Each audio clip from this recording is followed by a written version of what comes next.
이제 우리 유동부채에서 제일 중요한 계정 과목인 유동성 장기부채 계정 과목을 좀 보도록 할게요.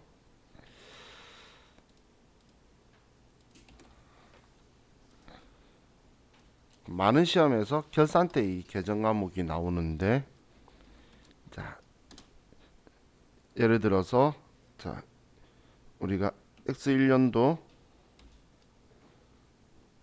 4월 1일 날, 자, 우리 회사가 100만 원을 2년간 차입하다라고 했어요. 자, 그럼 우리는 이렇게 되었을 때에 먼저 파악해야 될 게 만기가 언제인지를 봐야 되겠죠. 그럼 만기는 X3년도 3월 31일이 되겠죠. 그럼 내년에 만기가 안 되네요. 그래서 X1년도 4월 1일 날 우리는 100만 원을 빌리면서 자변에 현금으로 100만 원 빌려오고, 이때는 장기 차입금 100만 원이다 이렇게 분개를 해둘 거예요. 내년에 만기가 아니니까.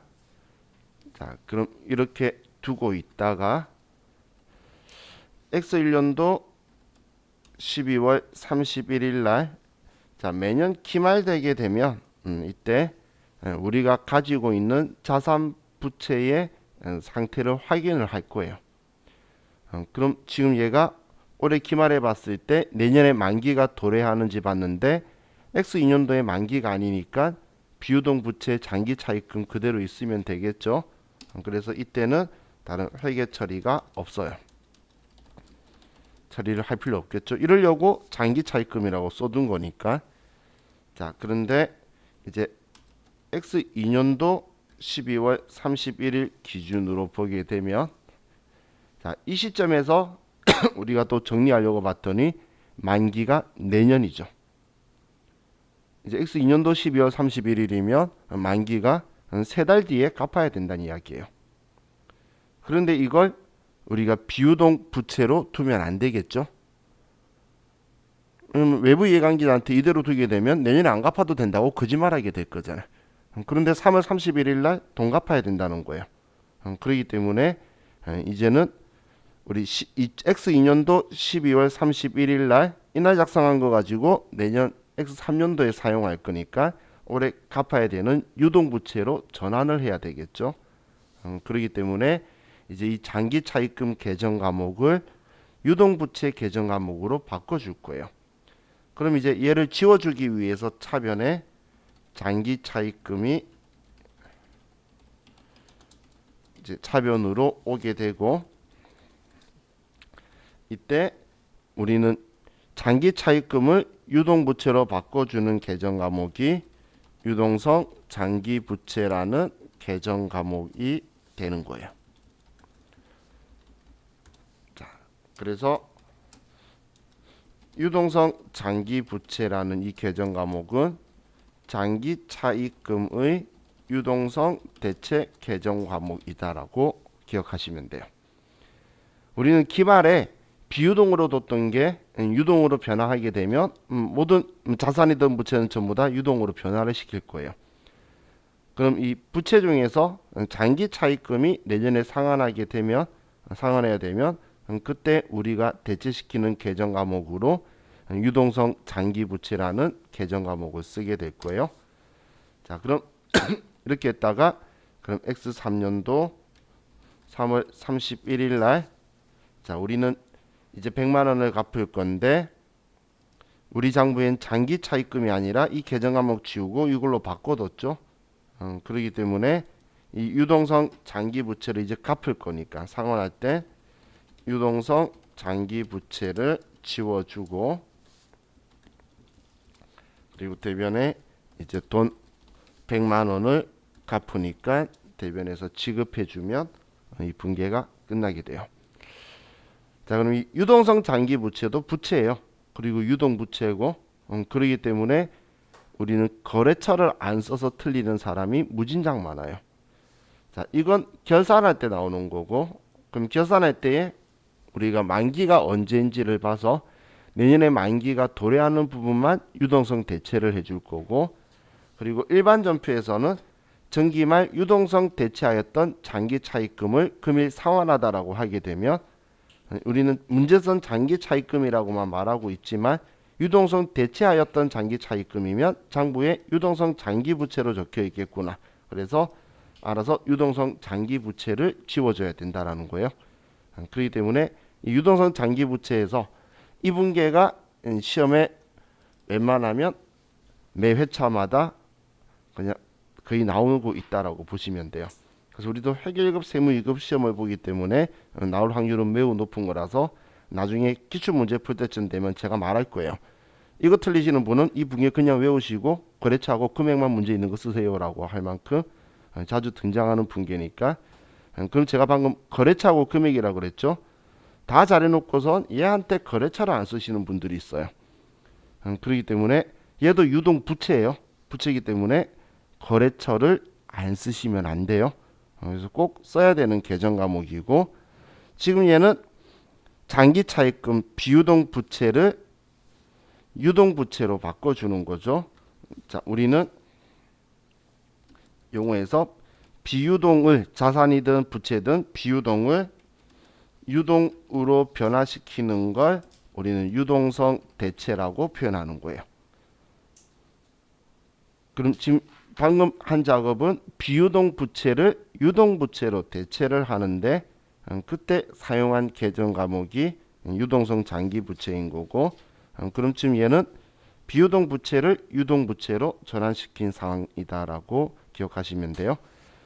그럼 한때 우리 40회차 대 시험에서는 제가 수업할 때 유동성 장기 부채가 그 객관식 문제 나오면 걔가 답이니까 걔 찍어라, 그냥 걔를 선택하라고 말한 적도 있을 만큼 얘가 답인 적이 꽤 많아요.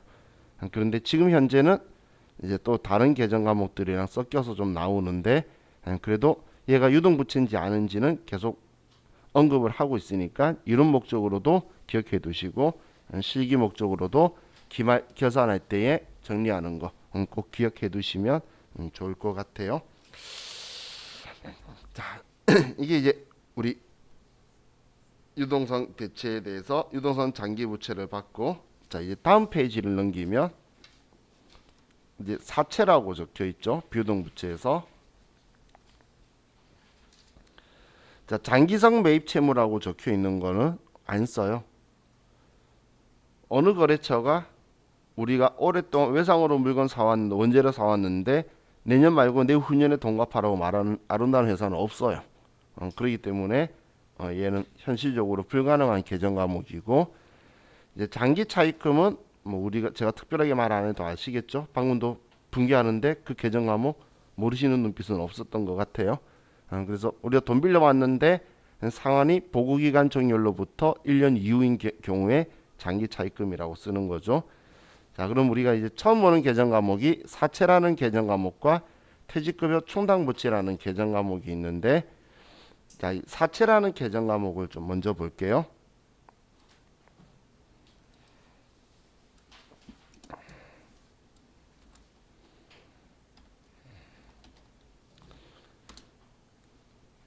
자, 사채를 먼저 보기 전에, 자, 우리가 방금 장기 차입금이라는 계정 과목을 봤는데, 이 장기 차입금에 제가 거래처 꼭 써라고 여러분한테 이야기했었죠.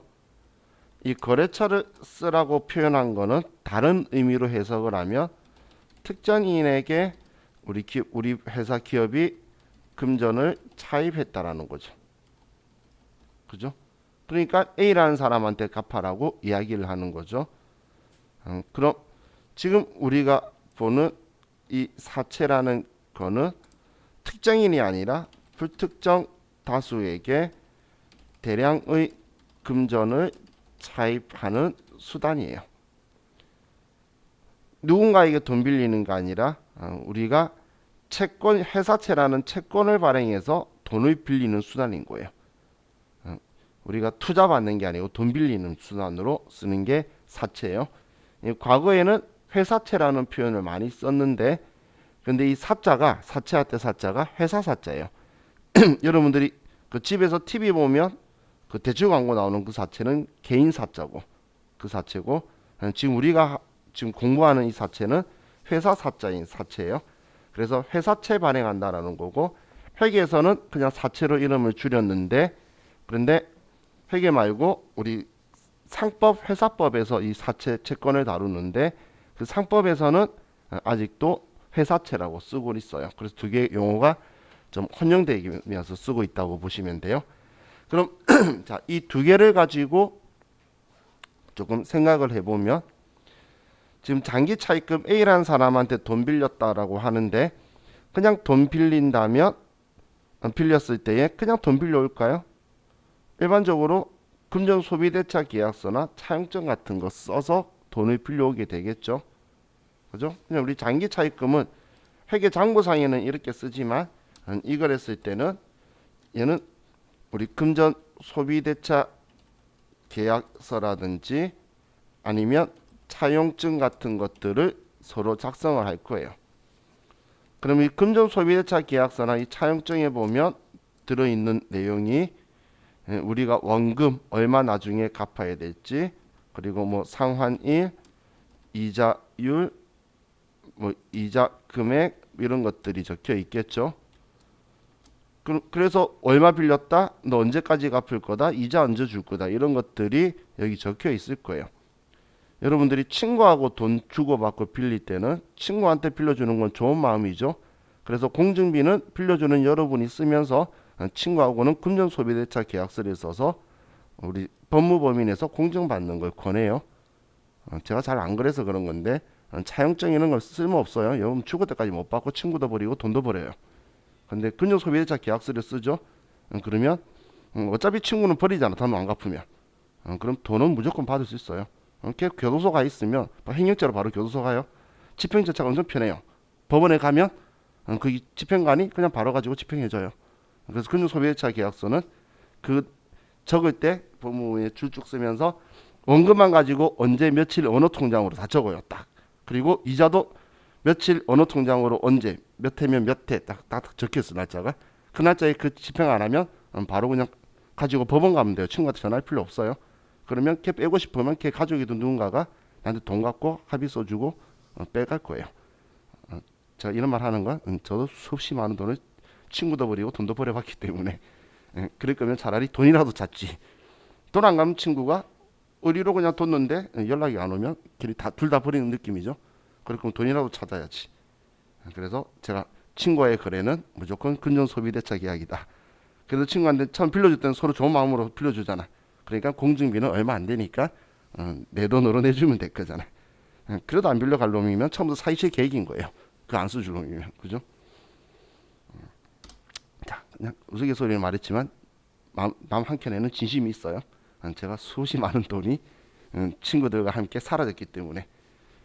아니 돈만 사라지는 건 상관없죠. 친구 있으면 뭐 나중에 뭐 술 한 만원 얻어먹으면 갚는 거니까. 근데 그 친구가 연락이 안 오니까 어느 순간 좀 기분이 안 좋더라고. 그래서 그냥 한 이야기예요.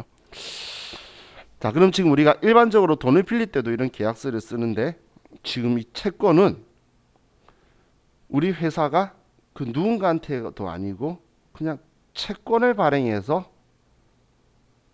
돈을 빌리겠다는 거예요.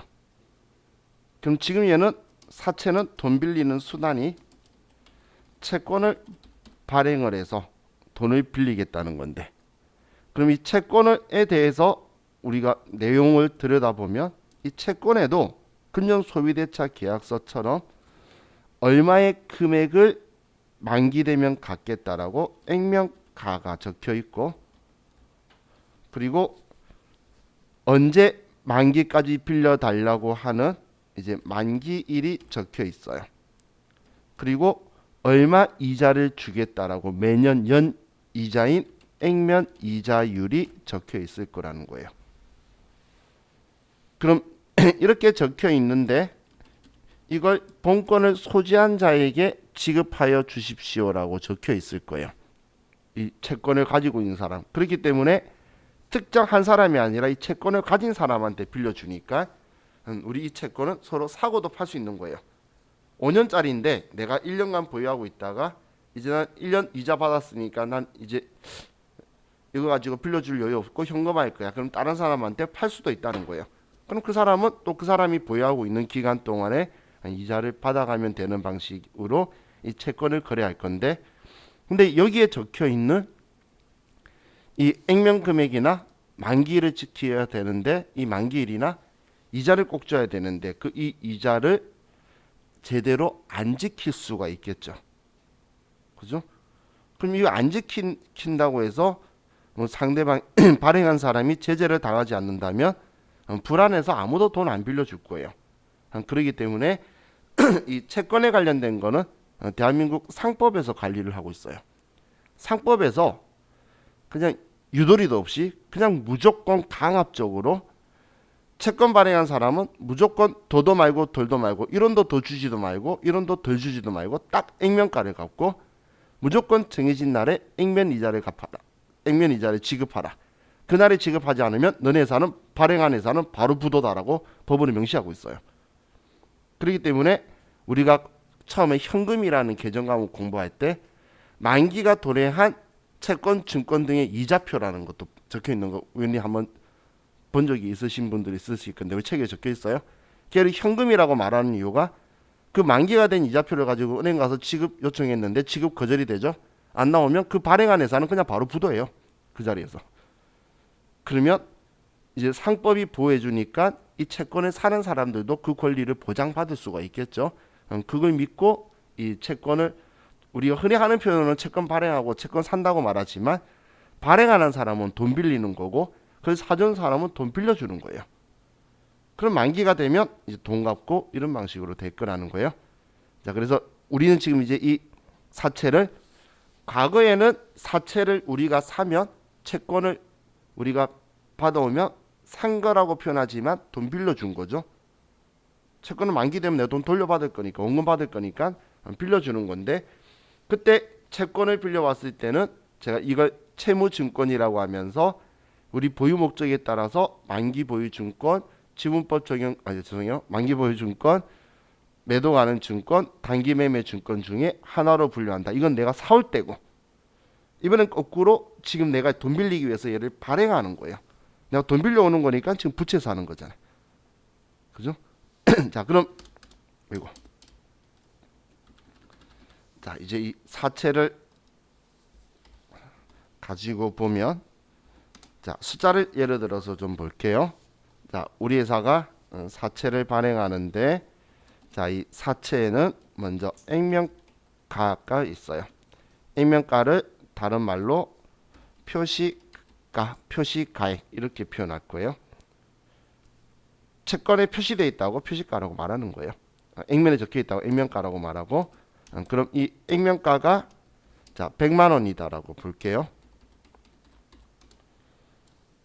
다음 만기가 3년짜리고 그리고 액면 이자율 같은 표현으로 표시 이자율이라고 하는데 이 이자율이 10%라고 볼게요. 그럼 이 채권을 발행하는 우리 회사가 발행을 한다라는 건 이 채권을 시장에 돈 빌려줄 수 있는 채권자들한테 나한테 100만 원을 3년간 빌려주세요. 그러면 매년 이자 10만 원씩 주고 3년 뒤에 원금 100만 원 돌려드릴게요. 지금 그 이야기 하고 있는 거예요. 그러면서 이제 돈을 빌리는 거예요. 그러면 상법이 내가 이렇게 발행하면 무조건 발행일로부터 1년 이내 아니면 이자 지급일을 적어서 혹은 6개월마다 이자 지급하는 채권도 있어요. 그렇게 해서 꼭 여기에 적혀 있는 대로 이자 지급하거나 만기를 안 지키면 우리 회사는 부도예요. 근데 최고의 단점이 있어. 단점이 뭐냐면 이 이자율 있죠. 이 이자율을 바꿀 수가 없어요. 한 번 발행하면 미래 또 발행해도 이걸로 발행해야 된다는 최고의 단점이 있어요. 근데 우리는 이자를 더 주면 걸려요.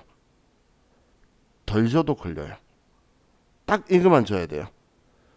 이건 지금 내가 한번 정한 나의 채권의 이자인데 실제 여러분들이 은행에서 돈을 빌려주면 받을 수 있는 이자 있죠.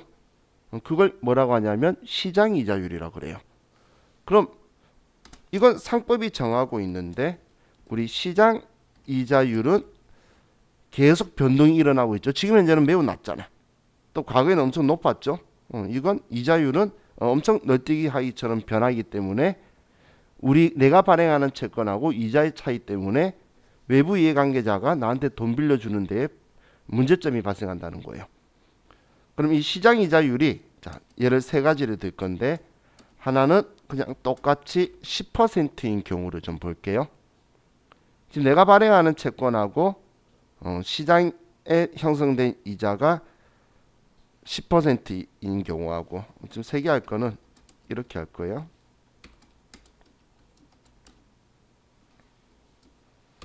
자, 이런 경우 세 가지를 가지고 볼게요. 자, 첫 번째, 그럼 우리는 액면 이자율이 10%인데 시장 이자율이 10%라는 건 자, 액면 이자율과 시장 이자율이 서로 동일하다는 말인 거죠. 그죠? 자, 이런 경우에는 자, 이제 우리가 분계를 보는데 자, 우리가 돈을 빌리기 위해 채권을 발행하는 거라 그랬죠. 그럼 돈 빌리면 나한테는 돈 들어와야 되는 거잖아. 빌렸으니까. 그럼 차변에는 나한테 돈이 들어올 거고 대변에는 그런 얘를 빌려왔다고 부채를 써둬야 되겠죠. 그냥 불러왔으면 여기 장기 차입금, 단기 차입금 이렇게 쓸 거잖아. 근데 채권을 발행해서 빌려왔잖아. 그때 쓰는 계정 과목이 사채라고 쓰는 거예요. 사채. 그래서 사채라고 쓸 건데 그럼 저는 어떤 상황이 있더라 하더라도 무조건 이 액면 금액을 갚아야 되죠. 그럼 돈 빌려왔을 때 얼마 갚아야 된다고 외부 이해관계자한테 보일 수 있도록 써야 되니까 여기에는 100만 원을 무조건 쓰는 거예요. 자, 이건 어디에든 무조건 불변인 건데 자, 사채 발행 시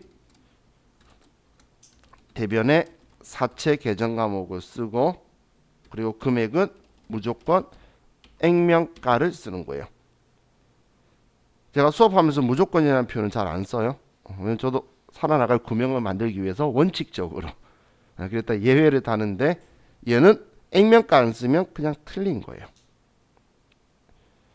우리 반에 또 혹시 이쪽 전공을 하셔서 대학교에서 공부를 했거나 아니면 CTA, CPA 공부하는 사람들은 얘를 액면가를 안 써요. 왜냐면 걔네들은 전표 안 끊거든. 그 전표 끊을 줄 모르고 외부 이해관계자한테 보여주는 게 아니라 자기가 사채 금액만 알면 되기 때문에 금액 계산할 때는 액면가를 안 써요. 하지만 우리 장부에 기록할 때는 외부 이해관계자한테는 액면가를 무조건 정확하게 알려줘야 되기 때문에 액면가 안 쓰면 장부가 틀리게 되는 거예요.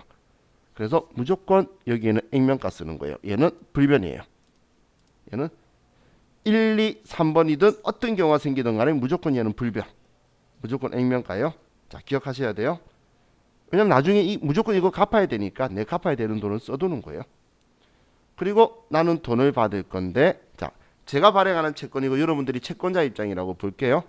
그러면 저한테 빌려줘도 10% 이자를 받을 수 있고 여러분이 은행이나 다른 곳에 빌려줘도 10만 원 받을 수 있다면 별 신경 안 쓰고 아무 곳이나 빌려주겠죠.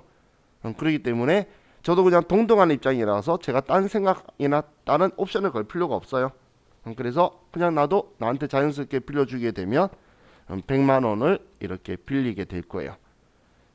지금 이렇게 빌려오는 걸 뭐라고 하냐면 액면 발행이라고 표현하는 거예요. 액면 발행.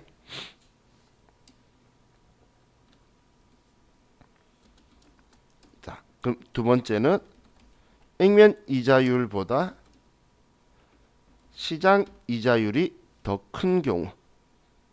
지금 액면 이자는 이제 여러분들이 이렇게 생각하세요. 사채 이야기할 때는 내가 발행하는 입장이잖아요. 사채는 발행하는 입장이니까 발행하는 채권에 적혀 있는 게 지금 우리 회사 정보예요. 액면이 내 거라는 거예요. 그럼 액면이 내 건데 내 거보다 시장에 형성된 게 더 이자가 크다면 이 생각만 해도 내가 불리하다라는 느낌 아시겠죠? 이런 거예요. 제가 10% 이자를 드릴게요 라고 하는데 여러분이 은행 가서 돈을 빌리면 12% 이자를 주는 거예요. 저한테 돈 빌려 주시겠어요? 너무 빠르게 아니라고 하시면 마음이 그렇잖아요. 그래도 근데 여러분들이 방금 안 빌려주겠다면 저는 어떻게든 빌려야 되는데 문제는 뭐냐면 상법이 채권자를 보호한다고 법을 잘 만들긴 했는데 이자를 더 주고 싶은데도 못 준다는 게 문제인 거예요. 나도 시장에 맞춰서 좀 더 많이 주고 싶은데 그럴 수도 없는 거야. 그래서 이제 우리가 원인을 분석을 해보는 거죠. 그럼 왜 안 해줄까라고 봤더니 자, 우리 회사는 액면으로 가지고 보면 지금 매년 10만 원의 이자를 가지고 해서 3년간 줄 거니까 총 30만 원의 이자를 제가 지급하겠다고 하는 이야기죠. 지금 제가 이자 주겠다고 말한 거는. 그런데 시장에 여러분들이 돈을 빌리면 매년 똑같이 100만 원 빌려줬을 때 12%니까 12만 원의 이자를 3년간 주겠다는 거예요. 그럼 총 36만 원의 이자를 여러분들이 받을 수 있겠죠. 그럼 단순하게 봤을 때 여러분이 지금 저한테 돈 안 빌려주겠다라고 말한 거는 이 6만 원 때문에 안 빌려준 거네. 그렇게 분석할 수가 있겠죠. 그럼 저는 어떻게든 이 6만 원을 해결해 줘야 된다는 거예요. 그래야 저한테 돈 빌려줄 거야. 그럼 저는 어쩔 수 없이 무조건 10만 원 이자는 줄 수밖에 없는데 그럼 저는 이렇게 변칙을 쓰면 되겠죠. 여러분한테 채권 발행하면서 나도 장부에 만기되면 너한테 무조건 100만 원을 꼭 갚을 거야. 그리고 이자는 10만 원밖에 줄 수 없어. 그런데 너가 지금 6만 원 때문에 나한테 돈을 안 빌려주니까 그럼 나한테 나 100만 원 갚을 건데 넌 나에게 그럼 돈을 94만 원만 빌려달라는 거예요. 나한테 94만 원만 주고 내가 100만 원 갚으면 6만 원 선이자 받은 거잖아. 그리고 제가 매년 10만 원씩 주면 여러분들 손해보는 느낌 안 드시죠? 그죠? 그렇기 때문에 94만 원을 달라는 거예요. 그럼 차이 나는 이 6만 원, 흔히 말하는 사채 발행하고 손해본 돈, 이걸 뭐라고 하냐면 사채 할인 발행 차금이라는 계정 과목을 쓰는 거예요. 할인 발행했다는 거예요. 사채를 발행하는데 지금 내 거인 액면보다 이자보다 시장 이자가 더 커서 나는 할인 발행을 했다고 보는 거예요. 자, 그래서 지금 이게 여러분들한테 제가 이런 표현을 썼죠. 액면이 내 거다. 그럼 액면이 내 거면 시장이 내 거보다 더 컸을 때 내가 불리하면 할인할 수밖에 없다라고 생각하시면 돼요. 근데 동등한 입장이라면 나는 그대로 액면으로 발행할 수 있는데 동등한 입장이 아니라면 우리는 할인 발행을 할 수밖에 없다고 생각하시면 돼요. 자, 그럼 이 사채 할인 발행 차금은 이 성격이 뭐냐면 사채 계정 과목의 차감 계정이에요. 사채가 지금 대변에 있는 얘가 부채 계정 과목이죠. 원래 나는 사채를 발행한 거는 94만 원 받고 발행했잖아. 원래 94만 원 받고 발행했기 때문에 이론상의 원리는 이 사채는 94만 원짜리가 맞아요. 94만 원짜리가 맞는데 나는 이걸 장부에는 94만 원만 써둘 수가 없다는 이야기예요. 왜냐하면 외부 이해관계자한테 나중에 100만 원 갚아야 된다는 사실을 알려줘야 되거든. 그래서 100만 원 갚아야 되는데 100만 원 빌렸는데 64만 원 할인해서 94만 원 채권 발행하고 받았어요 라고 외부 이해관계자한테 보여줄 거예요.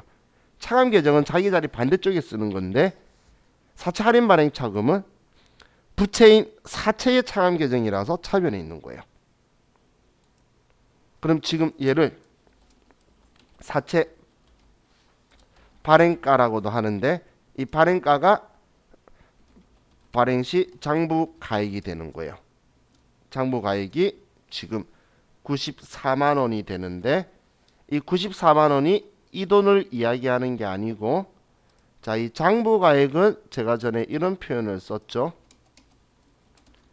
장부가액은 계정과목 금액에 빼기 차감계정 더하기 가산계정을 하는 게 장부가액이다라고 했었죠. 그래서 이 94만 원이 만들어진 거는 100만 원에서 6만 원을 뺐기 때문에 94만 원인 거지. 그냥 무작정 94만 원 받았으니까 94만 원이 발행가다라고는 말하시면 안 돼요. 지금 이제 이것만 보는데 좀 있으면 이제 사채 발행하면서 사채 발행 비용도 또 얹게 되면 상황이 틀려지기 때문에 우리 장부 금액은 뺄 거 있으면 다 빼고 관계되는 계정 중에 다 할 거 있으면 다 하는 거예요. 그냥 장부 금액 보여주면 되는데 이 금액이 보여주는 게 목적인데 좀 더 유용한 정보를 주려고 이렇게 좀 더 복잡하게 펼쳐서 보여주는 상황이다라고 생각하시면 돼요. 자, 그럼 이 사채 할인 발행 차금은 제가 성격과 이론에서는 이렇게 하는데 우리 분계 실기에서는 그냥 그렇게 생각하지 말고 사채 할인 발행 차금은 사채 발행하면서 액면가보다 돈 작게 받아서 손해본 거라고 생각하시면 돼요. 액면가보다 돈 작게 받아서 손해본 돈, 지금 액면가보다 돈 작게 받아서 손해본 돈이잖아요. 그게 사채 할인 발행 차금이다라고 생각하시면 돼요. 자, 그럼 다음 세 번째, 자, 우리의 액면 이자율이 이제 시장 이자율보다 더 큰 거예요.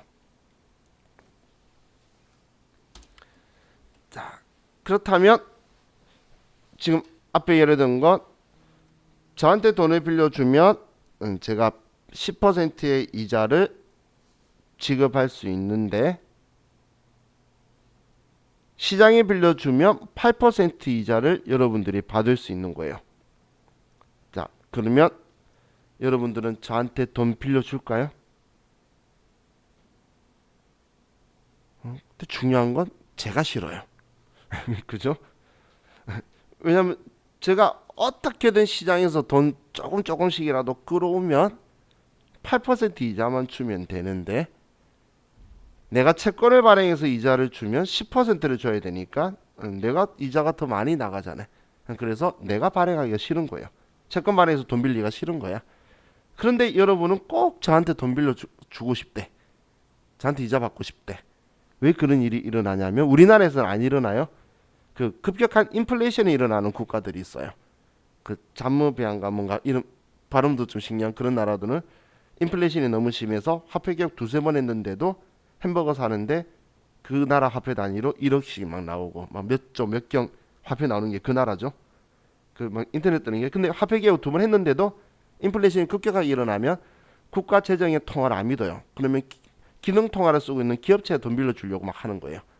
그런 경우에 이제 이런 현상이 일어나는데 우리나라에서는 사실 비현실적인 이야기니까 이론상으로 보시되 외국에서는 일어나요. 기업들한테 나 너네에서 돈 빌려주고 싶다고 채권 발행해 달라는데 그 기업들은 싫대. 그래서 시장에 있는 채권도 막 사고 팔고 그래요. 그래서 채권 가격을 올리고 그래요. 걔네들이.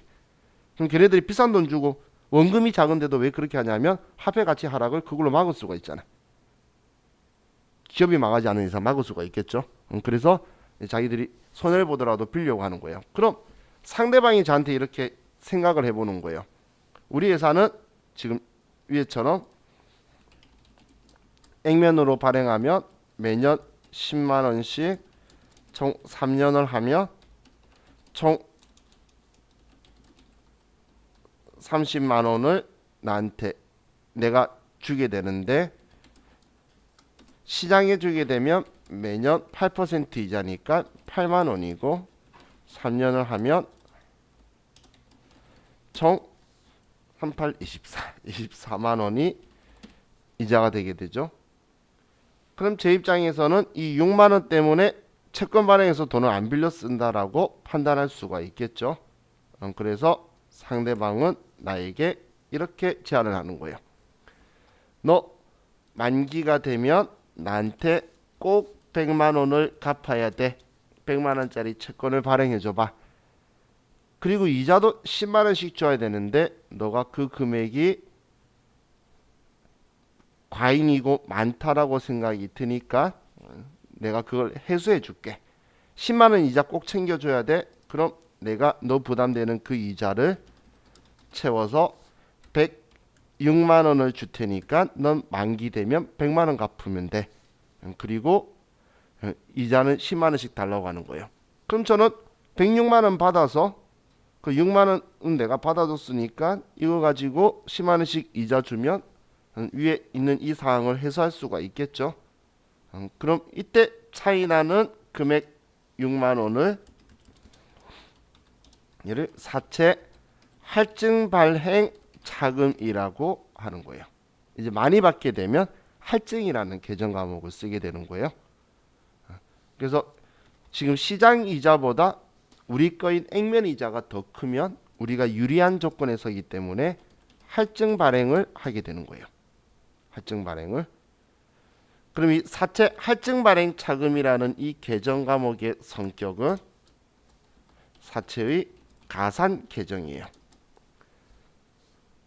그냥 사채 106만 원이라고 쓰면 장부 금액이 되는 거고, 그런데 우리는 외부 예가계자한테 얼마 갚아야 된다고 꼭 적어서 표현해 줘야 될 거라 그랬잖아요. 그래서 100만 원이라고 써야 되는데 실제 얘 100만 원 갚을게 하고 발행하면서 받은 돈이 106만 원이잖아. 그래서 같은 쪽에 쓰면 더해진다라고 했죠. 그래서 우리 장부 금액이라는 건 계정 과목 금액에 차감 계정이 있으면 빼고 얘는 빼는 거였고, 가산 계정이 있으면 더하는 게 장부 금액이니까 지금 할증 발행에서 사채의 장부 금액은 106만 원이다라고 보면 되겠죠. 얘들이 합쳐져서. 자, 그래서 우리 사채는 우리 이자율이 시장보다 낮을 때는 불리한 조건이니까 할인 발행을 하게 되는 거고, 우리가 시장 이자보다 더 커서 유리한 조건이라면 그때는 할증 발행을 하게 된다라고 생각하시면 돼요. 그래서 우리 사채는 이 세 가지를 가지고 하게 될 건데, 자, 여러분은 분계 목적 가지고 먼저 간단하게 그냥 사채 발행하면서 액면가 기준이에요. 무조건 사채 발행하면 대면의 사채 액면가 쓰는 건 기준인데, 여기에 액면가보다 작게 받으면 손해본 돈으로 사채 할인 발행 차금, 액면가보다 돈 많이 받으면 그 초과액을 대면의 사채 할증 발행 차금이다라고 그냥 써준다 생각하시면 별 문제 없이 분계는 돼요. 그냥 사채 발행하면서 손해본 돈, 사채 발행하면서 이익 본 돈, 이렇게 단순하게 생각을 하셔도 된다는 이야기예요. 자, 그럼 이 사채 가지고 제가 조금 용어를 하나를 설명을 드릴게요.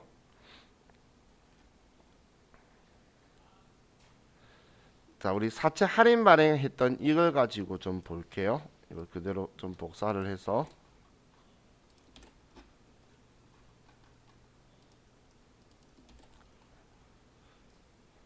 자, 이 사채 할인 발행 차금 이 6만 원이 사채 차감 계정인데, 얘는 지금 선이자 성격인 거예요. 우리가 이자 6만 원치를 미리 준 성격이라는 거예요. 앞에 우리가 분리해 가지고 94만 원, 6만 원을 갖다가 미리 주고, 그리고 10만 원씩 이자를 주는 상황이었죠. 그죠? 그래서 지금 이렇게 되게 되는데, 자, 지금 이 상황에서 자, 우리가 사채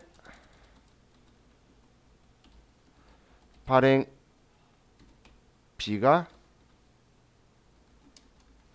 3만 원이 들어간다고 볼게요. 사채 발행비를. 그럼 지금 여기에 똑같이 사채 100만 원, 차변의 보통 예금 94만 원이다라고 썼는데, 그럼 이렇게 분개했으면 6만 원 손해 봤다고 생각할 수 있죠. 그럼 사채 발행하면서 6만 원 손해 봤다고 생각했는데 사채 발행 비용이 3만 원이 더 들어간 거예요. 그러면 얼마 손해 봤어? 9만 원 손해 봤죠? 사채 발행 안 했으면 사채 비용 안 들어갔을 거잖아요. 그럼 9만 원 들어갔기 때문에 우리는 이 9만 원을 사채 할인 발행 자금으로 처리할 거라는 거예요. 그래서 제가 사채 발행하면서 손해본 돈이라고 분개하라고 이야기한 거예요. 그럼 이 사채 장부 금액은 얼마가 되죠? 사채 장부 금액은 이렇게 발행하게 되면 91만 원이 되죠. 그래서 제가 이 돈이 아니라고 표현한 거예요. 이 금액에서 이 금액을 뺀 게 사채 장부 금액이잖아요. 제가 그런 말 하는 원리를 이해가시죠? 내가 발행하면서 받은 돈이 아니고 차감 계정 빼고 가상 계정 더하는 게 장부 금액이라고 했죠. 그리고 그런데 제가 분개할 때는 이렇게 분개하라 그랬잖아요. 사채 발행하면서 손해본 돈으로. 그러면 분개가 되고 장부 금액도 바뀌고 얘 발행 금액이 91만 원이 된 거예요. 자, 여기까지 무슨 말인지 이해가시나요? 가셨죠? 자, 그럼 이거 가지고 한번 생각을 한번 해볼게요. 지금 이 6만 원이 앞에 선이자 성격이라 그랬는데 이 할인 발행 자금이 선이자 성격인데 사채 발행비 때문에 9만 원이 됐어요. 자, 이거 그냥 생각만 한번 해보는 거예요. 지금 9만 원이면 나는 이자 매년 10만 원씩 줄 거니까 내가 총 지급하는 이자가 39만 원 성격처럼 되게 되겠네. 무슨 말인지 이해가시나요? 이 앞에는 내가 총 30만 원 주니까 6만 원까지 해서 36만 원으로 맞춰 주려고 6만 원을 할인 발행을 했는데 그런데 얘가 이자 성격인 건데 얘가 이자 성격이라면 사채 발행비 때문에 이자 성격인 애가 9만 원으로 늘어났잖아요. 그러면 39만 원의 이자를 주는 성격이 된다는 거예요. 그럼 얘는 마치 매년 13만 원씩 3년간 지급하는 효과처럼 보이게 됐겠죠.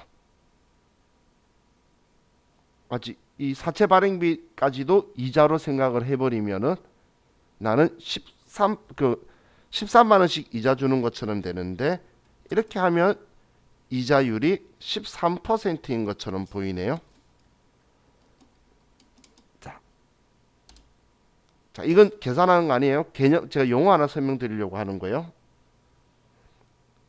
우리는 지금 액면 이자율은 우리 채권에 적혀 있던 거고 시장 이자율은 시장이 형성된 금액인데 사채 발행비나 제반 비용들도 다 이자라고 생각해서 계산한 이걸 뭐라고 하냐면 유효 이자율이라고 해요. 이걸 이 유효 이자율은 우리 시장 이자율에 사채 발행 재비용도 이자 비용으로 합산시킨 거예요. 합산한 이자율이에요. 자, 이거 여러분들 계산하는 문제는 안 나와요. 이 이자율을 계산하는 건 절대 죽어도 안 나와요. CTA 시험에도 안 나오고 우리 취급 세무공무원 시험까지도 안 나와요. 5급은 내가 문제를 본 적이 없어서 모르겠는데 나올 일이 없어요. 그런데 지금 제가 왜 이런 이야기 하냐면 자 일단 먼저 기억하실 게 용어로는 시장 이자율과 유효 이자율은 우리 동일한 이자율이 아니다라는 거예요. 그런데 동일하는 경우는 뭐냐면 사채 발행 재비용이 없는 경우 동일하다라는 상황이 되는 거예요. 사채 발행 비용이 없으면 시장 이자율과 유효 이자율은 동일한데 그런데 사채 발행 비용이 있다면 동일한 이자율이 아니에요. 그럼 이거 제가 다른 표현으로 쓸게요. 우리 시험에서는 동일한 것처럼 잘 나와요. 발행비 없다고. 실제에서는 무조건 틀려요. 왜냐하면 채권 발행할 때 채권 비용이나 증권 인쇄비나 전부 다 들거든. 그냥 내가 드리겠습니다. 이거 증권 거기 금융위원회까지 등록까지 하는 모든 신고 비용이 들기 때문에 무조건 안 똑같아요. 실무에서는. 그런데 시험이나 이런 문제에서는 그 재비용에 대한 언급이 없어서 두 개를 똑같이 쓰다 보니까 우리 이제 오해를 하게 되는데 둘이가 틀리다는 거예요. 그럼 우리 회계에서 이자 채권에 대한 이자 비용, 이자 수익 인식은 유효이자율법을 사용해요. 그럼 유효이자율법이라는 건 뭐냐면 제가 용어 설명해 드리려고 쓰는 건데 재미없는 용어예요. 책 바꾸고 나서 다음에 다시 한 번 더 보면서 그때 여러분한테 한 번 더 좀 더 깊이 설명드릴 거예요. 자, 유효이자율법은 우리 장부상의 이자 비용, 이자 수익을 유효이자로 인식하는 방식인데, 그럼 유효이자는 뭐냐면 채권의 장부 가액 곱하기 유효이자율을 쓴 금액을 유효이자라고 하는 거예요. 근데 이걸 사용하는데, 자, 우리 한 번만 간단한 생각을 해볼게요. 우리 유효이자율법이라는 글자를 본 적이 있을까요? 유효이자율법이라는 글자를 본 적이 있나요? 제가 어제 수업하면서 기억하시는 분은 엄청 대단하신 거예요. 그런데 제가 유가증권 평가하면서 만기보유증권의 상각 후 원가법에서 가로에 유효이자율법이라고 썼을 거예요. 그 기억하면 대단하신 분이죠. 한마디로 발행하는 쪽만이 아니고 사는 쪽까지도 전부 다 이걸 사용하는 방식이 상각 후 원가법이라서 나중에 이걸 가지고 제가 이야기를 계속 할 거예요. 그럼 지금은 이제 용어만 구경한 거예요. 이거는 오늘 복습 안 하셔도 돼요. 오늘 봤다는 것만 기억하시면 돼요. 방금처럼 만기보유증권 할 때 평가하면서 상각후 원가법 뒤에 상각후 원가법도 기억이 안 나는데 무슨 유효이자율법이 기억나? 그럴 수도 있겠죠. 근데 이제 점점 보면서 단계로 도미노처럼 넘어가서 볼 용어들인데, 우리 회계에서 채권은 유효이자율법이 아주 중요한 거예요. 아주 중요한 법이기 때문에 이 용어는 기억해 두시면 나중에 여러분들이 이론 문제 볼 때도 얘가 뭐 이런 거구나 라고 생각을 하실 수 있을 거예요. 내일은 좌우와 같이 이 사채 부분을 좀 더 마무리하고 그리고 좀 재밌는 퇴직금 관련된 이야기들하고 퇴직연금 상품들 이야기도 좀 하고 그리고 나서 좀 또 많이들 왜 그런지 모르겠는데 저는 아직도 원인은 모르지만 거의 100이면 100 싫어하던 자본을 좀 볼 거예요. 근데 이제 그걸 다 보고 나면 좌우와 같이 컴퓨터로 기초 분계 연습하면서 컴퓨터를 좀 볼 거예요. 그렇기 때문에 그럼 좀 재밌겠죠. 컴퓨터 보면 그리고 나서 책 바꾸고 싶은데 책이 아직도 안 나왔네. 제가 출판사에도 한번 보고 그렇게 해서 책도 일단 우리 책에 있는 거 하고 나서 뭐 새 책 바뀌는지도 알아봐서 한번 보도록 할게요.